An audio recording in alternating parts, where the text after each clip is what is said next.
네, 안녕하십니까. 방금 소개받은 고려대학교 심리학부에서 소비자 광고 심리 전공하고 있는 성영준 교수입니다. 먼저 오늘 이런 엄청난 자리에 초대해 주신 원장님과 또 개인적으로 또 초대해 주신 심홍진 박사님께 감사의 말씀을 드립니다. 오늘 1부, 2부 하루 종일 생성형 AI, 챗 GPT 이 내용의 얘기를 할 건데, 저는 말씀드린 대로 소비자 심리를 전공하고 있습니다. 그래서 저도 AI 연구를 진행을 그동안 계속 해왔는데요. 저의 연구는 조금 결이 다를 수 있습니다. 심리학적인 접근을 하고 사회심리학 이론과 인간관계 이론들이 이제 휴먼 AI 인터랙션, 휴먼 컴퓨터 인터랙션에도 그런 사회적 규범이 적용되는지 이런 연구들을 진행을 했기 때문에 제 발표는 조금 결이 다를 것 같은데요. 먼저 시작하도록 하겠습니다. 제목은 이렇게 정해봤습니다. 요새 모든 영역에서 지속 가능성, ESG 경영, ESG에 대해서 얘기를 하고 있는데 기술 발전도 마찬가지라고 생각합니다. 기술 발전도 지속 가능해야 하고요. 지속 가능한 기술이란 건 결국 소비자가 지속적으로 이용하고 활용해야 그 기술이 진화하고 발전된다라고 생각합니다. 이미 다 전문가들이시니까 아시겠지만 플랫폼 서비스별로 이제 1 밀리언 유저까지 도달하는데 걸린 시간입니다. 넷플릭스, 에어비앤비, 트위터 이렇게 쫙 있는데 챗GPT가 5일 만에 100만 명의 유저를 가졌죠. 사실 어마어마한 빠르게 소비자들의 삶에 침투한 케이스고요. 여기서 미디어 전공을 하신 분들도 계시겠지만 과거에 TV가 미국에서 90% 이상의 페네트레이션을 가는 데까지 거의 4, 50년이 걸린 거를 생각한다면 정말 어마어마한 속도로 이 서비스와 기술이 소비자들 곁에 다가왔다고 말씀드릴 수 있습니다. 이미 사회 많은 영역에서 AI가 활용되고 있죠. 인공지능 기술 도입은 특정 기업, 산업에만 국한되지 않고 전 산업 분야에서 활발히 진행 중입니다. 국내에서는 자율주행, 헬스케어, 사이버 보안, 커머스, 문화, 유통, 서비스, 엔터테인먼트, 교육 등 제조업과 서비스업의 경계를 넘어 다양한 분야에서 활용 중인데요. 소비자 입장에서는 이런 기술이 과연 어떤 혜택, 베너핏을 주는지가 중요하죠. 당연히 AI 기술은 기능적인 혜택을 제공합니다. 유틸리테리안 베너핏을 제공합니다. 인공지능 챗봇과 같은 AI 에이전트 기술을 적용해 소비자들에게 보다 효과적인 추천 서비스를 제공하기도 하고요. 냉장고, 청소기 등 일반 가전제품들에도 인공지능이 탑재되고 있고 하나의 스마트홈 시스템을 완성시키려는 노력들을 기업들이 하고 있습니다. 과거 특정 분야에서만 사용될 것 같았던 AI 기술은 이제 다양한 스마트 기기와 디지털 미디어 플랫폼을 통해서 소비자들에게도 주목받기 시작했으며 소비자 행동 변화는 물론이고 방송, 통신, 문화, 미디어, 유통, 마케팅 분야에서도 혁신과 변화를 이끌어내고 있습니다. 이런 기능적인 혜택뿐만 아니라 히도닉 이모셔널 베너핏이라고 하는데요. 정서적인 혜택도 제공하는 AI들이 점점 늘어나고 있습니다. 정서적 교류가 가능한 인공지능 에이전트의 가장 대표적인 예로는 페로와 페퍼를 들 수 있습니다. 페로는 치매, 알츠하이머 및 인지장애 환자의 인지 기능을 활성화시키기 위해 설계된 치료 목적의 물개 모형을 가진 소셜 로봇이고요. 일본의 소프트뱅크사에서 개발한 페퍼는 전면의 디스플레이를 통해 자신의 감정 상태를 나타낼 수 있으며 인간과의 정서적 교감이 가능하도록 개발되었습니다. 국내 해외에서 출시되는 예를 들어 스마트 스피커나 AI 스피커라고 하죠. 초기에 나왔던 모델들에 없었던 기능들이 들어가고 목소리도 다양해지고요. 또 디스플레이가 들어가서 그 스마트 스피커의 정서 상태를 좀 보여주려는 노력들이 하나의 예라고 할 수 있습니다. 말씀드린 대로 저는 인공지능 연구를 사회심리학적으로 접근하고 하고 있습니다. 특히 인간관계의 규범이 휴먼 AI에서도 적용될 수 있는지 다양한 연구를 진행하였는데요. 오늘은 그 중에 한 가지를 소개해드릴 예정입니다. 물론 카사 패러다임뿐만 아니라 많은 연구에서 인간관계의 규범을 휴먼 AI 관계에서 적용될 수 있는가를 테스트한 연구들이 너무나도 많고요. 먼저 발표해 주셨던 순다 교수님도 그러한 어프로치를 쓰는 것으로 알고 있습니다. 제가 AI 연구를 시작한 이유는 심플합니다. 저는 관계에 관심이 많습니다. 제가 본 것은 AI, 로봇 이런 것들이 앞으로 가까운 미래에 인간하고 가장 친한 친구가 될 수 있다라고 생각을 한 것이죠. 다양한 관계를 맺을 수 있다라고 생각한 겁니다. 동반자가 될 수도 있고요, 동료가 될 수도 있고요, 비서가 될 수도 있고요, 나의 보스가 될 수도 있는 겁니다. 사랑하는 연인, 애인이 될 수도 있는 거고요. 이미 제품명, 서비스명에 방연된 관계가 있죠. 예를 들어 AI 어시스턴트, 나의 비서죠. 또 recommendation agent, 추천인, 그렇죠? 이미 이런 관계가 제품명, 서비스명에 들어온 케이스가 있습니다. 하지만 아직 연인, 애인이라는 AI 서비스는 제가 들어본 적이 없는 것 같습니다. 최근에 제가 그 네이처 총괄 편집위원장을 만나서 얘기를 할 기회가 있었는데, 이제는 학자들이 쓰는 논문에 챗 GPT가 코어서로 들어와야 할 정도라고 얘기를 하더라고요. 이제 이거를 더 이상 막을 수는 없고, 이런 생성형 AI 기술을 어떻게 잘 활용할 수 있는가. 전 아무래도 학교에 있다 보니 이제 대학원생들하고 논문을 쓰다 보면은 이거를 못 쓰게 할 수 없는 거고요. 이걸 어떻게 잘 활용할 수 있는가.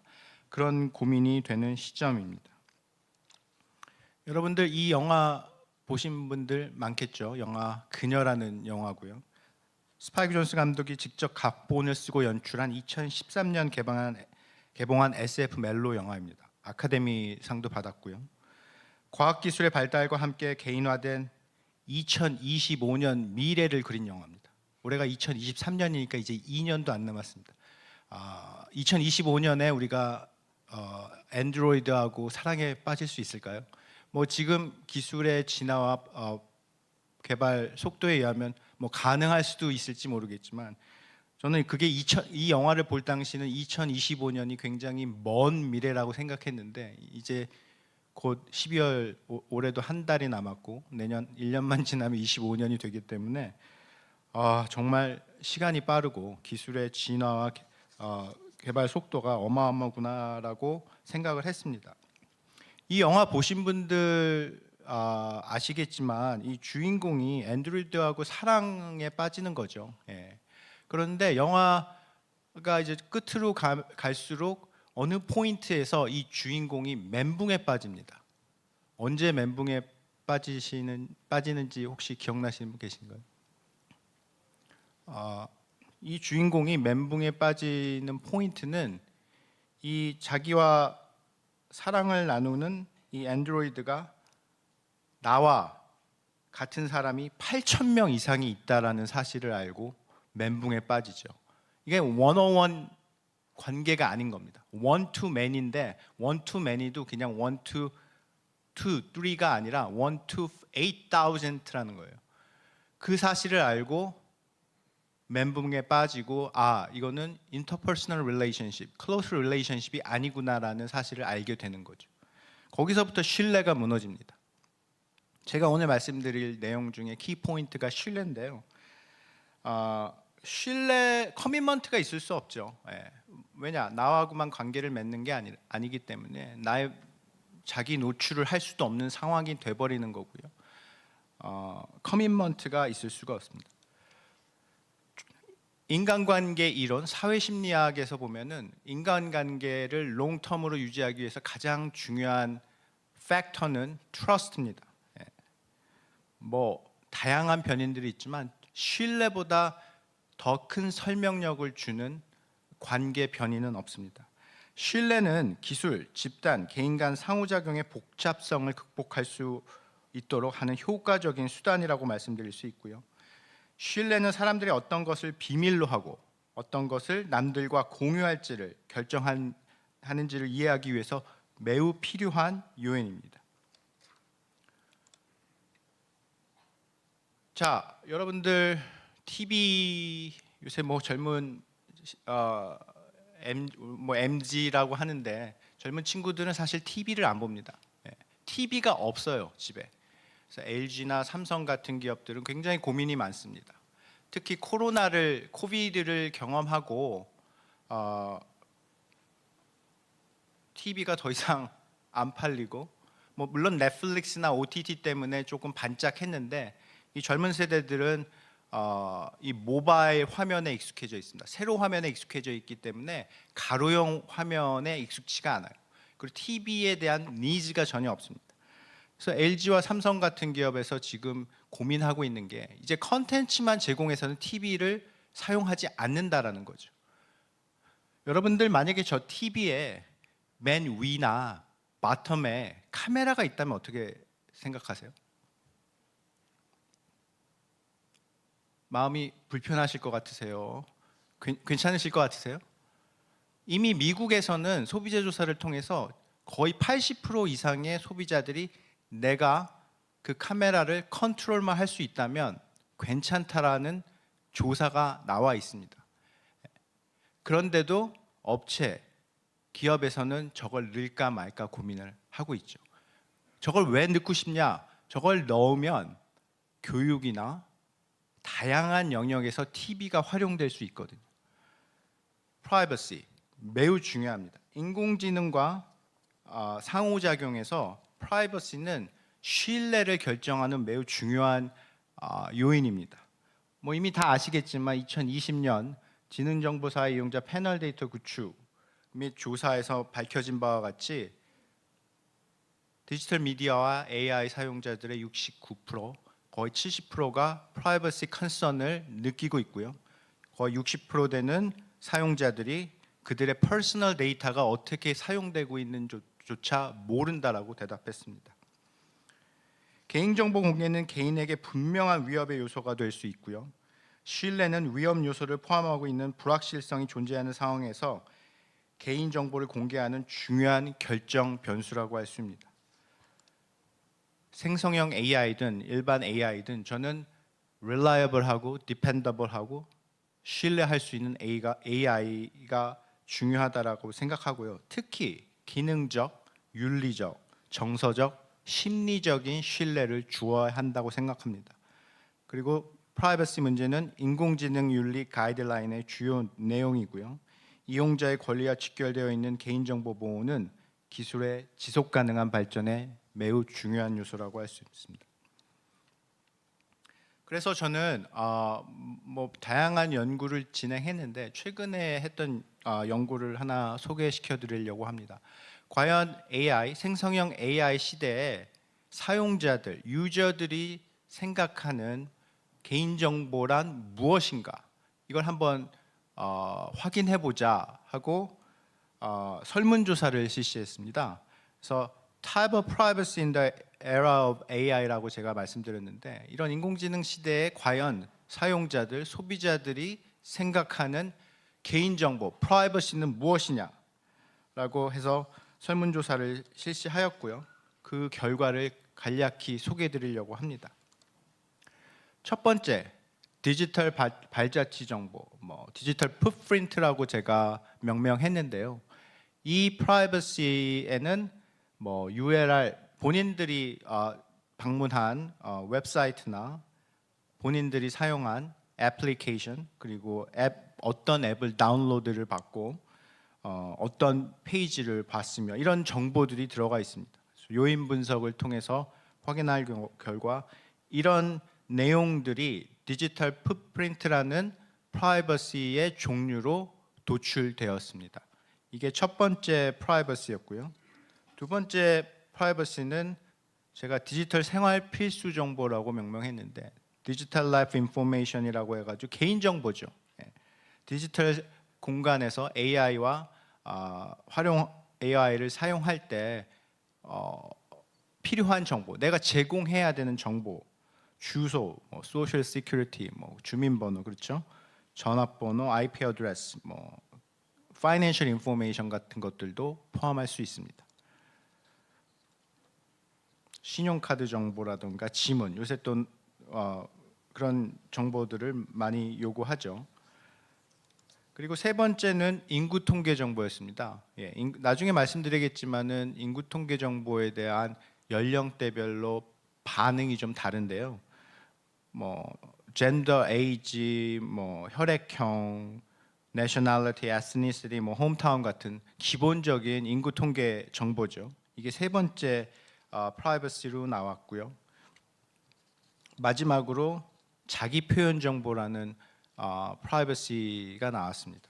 특히 MZ 세대들은 디지털 네이티브고 태어날 때부터 다양한 소셜 미디어 플랫폼을 사용했기 때문에 거기에 수많은 자기 표현을 했죠. 사진을 올리거나 글을 남기거나 댓글을 올리고 좋아요를 했고, 이런 모든 소셜 미디어 SNS에서 자기네들이 남긴 흔적들을 자기 표현 정보라고 할 수 있고요. 이게 새로운 형태의 프라이버시로 나왔습니다. 자신을 표현하기 위해 자발적으로 올린다는 점에서 다소 낮게 자신의 프라이버시로 인식하기도 하지만요. 프라이버시 계산 모형을 기반으로 사람들은 인정 욕구를 추구하고 자신을 표현하는 이익을 얻기 위해 개인 정보를 노출하는 위험을 감수하기도 합니다. 그래서 이런 정보들이 자기 표현 정보로 도출되었고, 제가 성별별로 요 차이를 좀 봤습니다.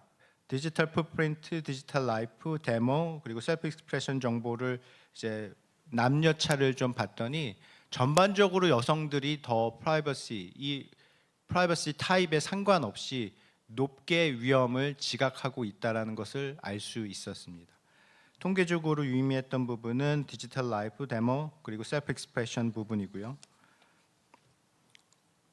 이거 연령대별로 또 제가 살펴보았습니다. 그래서 첫 번째, 디지털 풋프린트 같은 경우는 디지털 발자취 정보죠. 20대가 가장 높게 위험한 프라이버시라고 지각했습니다. 50대에 비해서요. 디지털 라이프 정보에서는 연령대별로 차이가 나오지 않았고요. 재밌게도 인구 통계 정보에서는요, 젊은 친구들은 인구 통계 정보는 크게 컨선을 하지 않는 것으로 나왔습니다. 반면에 40대에서 가장 인구 통계 정보가 가장 중요한 프라이버시 정보다라고 나왔고요.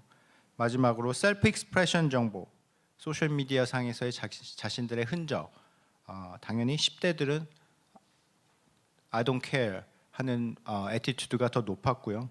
반면에 나이가 올라갈수록 이 부분은 올라가는 것으로 밝혀졌습니다. 프라이버시 컨선과의 심플 코릴레이션을 돌려보니 프라이버시 컨선과 가장 코릴레이션이 높았던 프라이버시 정보는 디지털 라이프 인포메이션이었고요. 가장 낮은 코릴레이션을 갖고 있었던 프라이버시는 데모였습니다. 다시 말해 인구 통계는 더 이상 이제 개인 정보라고 사람들이 생각하지 않는다라는 연구 결과라고 말씀드릴 수 있습니다. 상대적으로요. 이 연구 결과를 바탕으로 자, 그러면 너의 이런 다양한 프라이버시 정보를 휴먼 에이전트와 인공지능 에이전트한테 줄 때 얼마나 더 프라이버시 컨선을 느끼냐 하고 실험 디자인으로 제가 연구를 해보았습니다.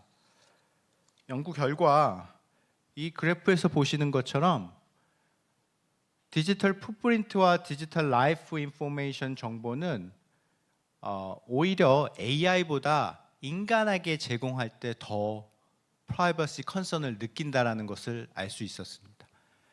데모나 셀프 익스프레션 정보에서는 통계적으로 유의미한 차이가 나오지 않았지만 디지털 라이프 인포메이션과 디지털 풋프린트 정보에서는 인간에게 제공하는 것보다는 오히려 AI에 제공하는 게 마음이 편하다라는 거죠. 예.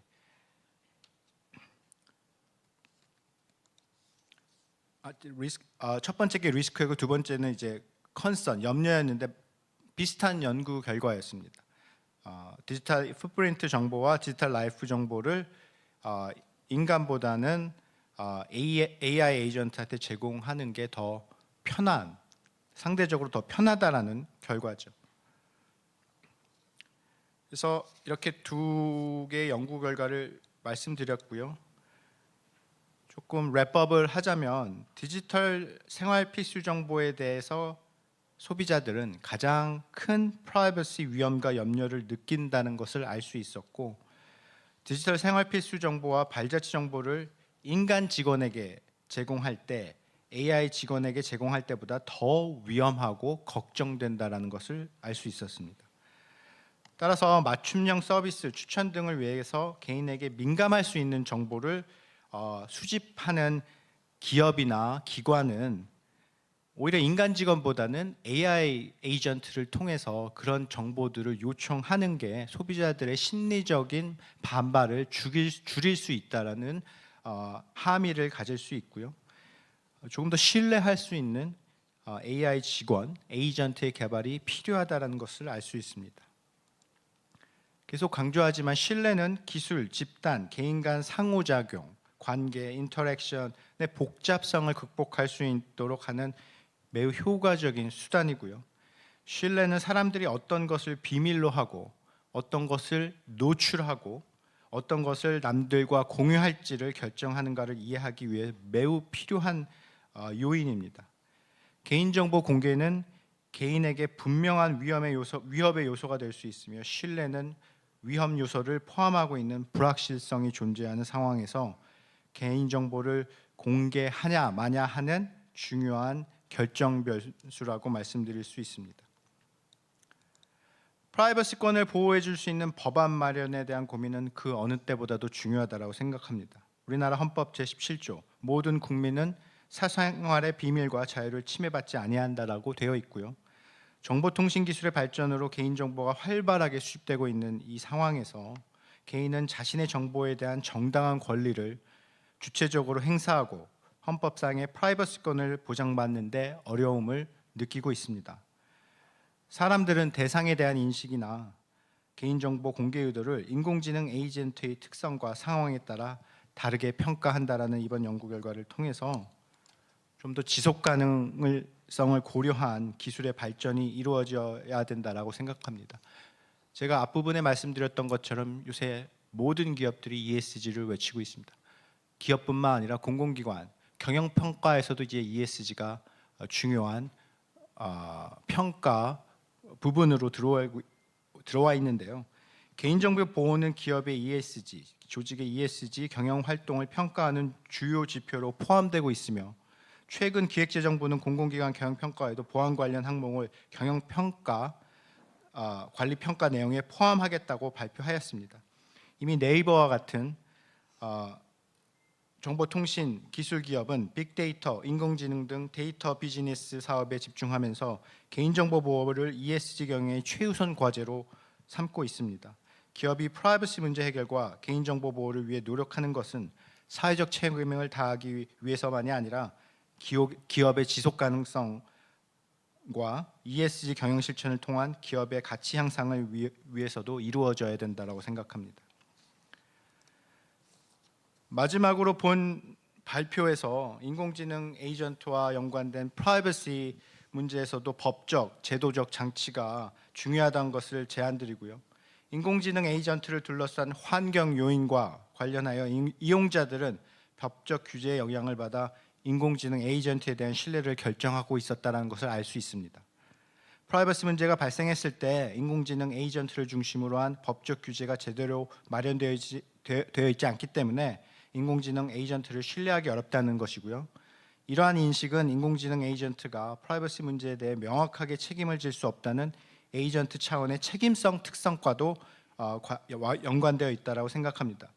현재 자율주행 자동차, 인공지능 의사 등 헬스케어 분야에서 인간의 목숨과 직결된 분야에서도 인공지능 기술이 적용되면서 사고가 발생했을 때 책임의 주체가 누구인지 인공지능 윤리 연구 분야의 중요한 이슈로 떠오르고 있습니다. 마찬가지로 프라이버시 문제 상황에서도 책임을 물을 수 있는 대상에 대한 고민이 필요하다고 생각합니다. 특히 본 연구 결과에서 책임성이 인공지능 에이전트의 신뢰성을 결정짓는 중요한 요소로 확인된 만큼 구체적인 법적 규제의 마련은 인공지능 에이전트의 책임성 인식 또한 높일 것으로 생각됩니다. 제 발표는 여기서 마무리하도록 하겠습니다. 감사합니다.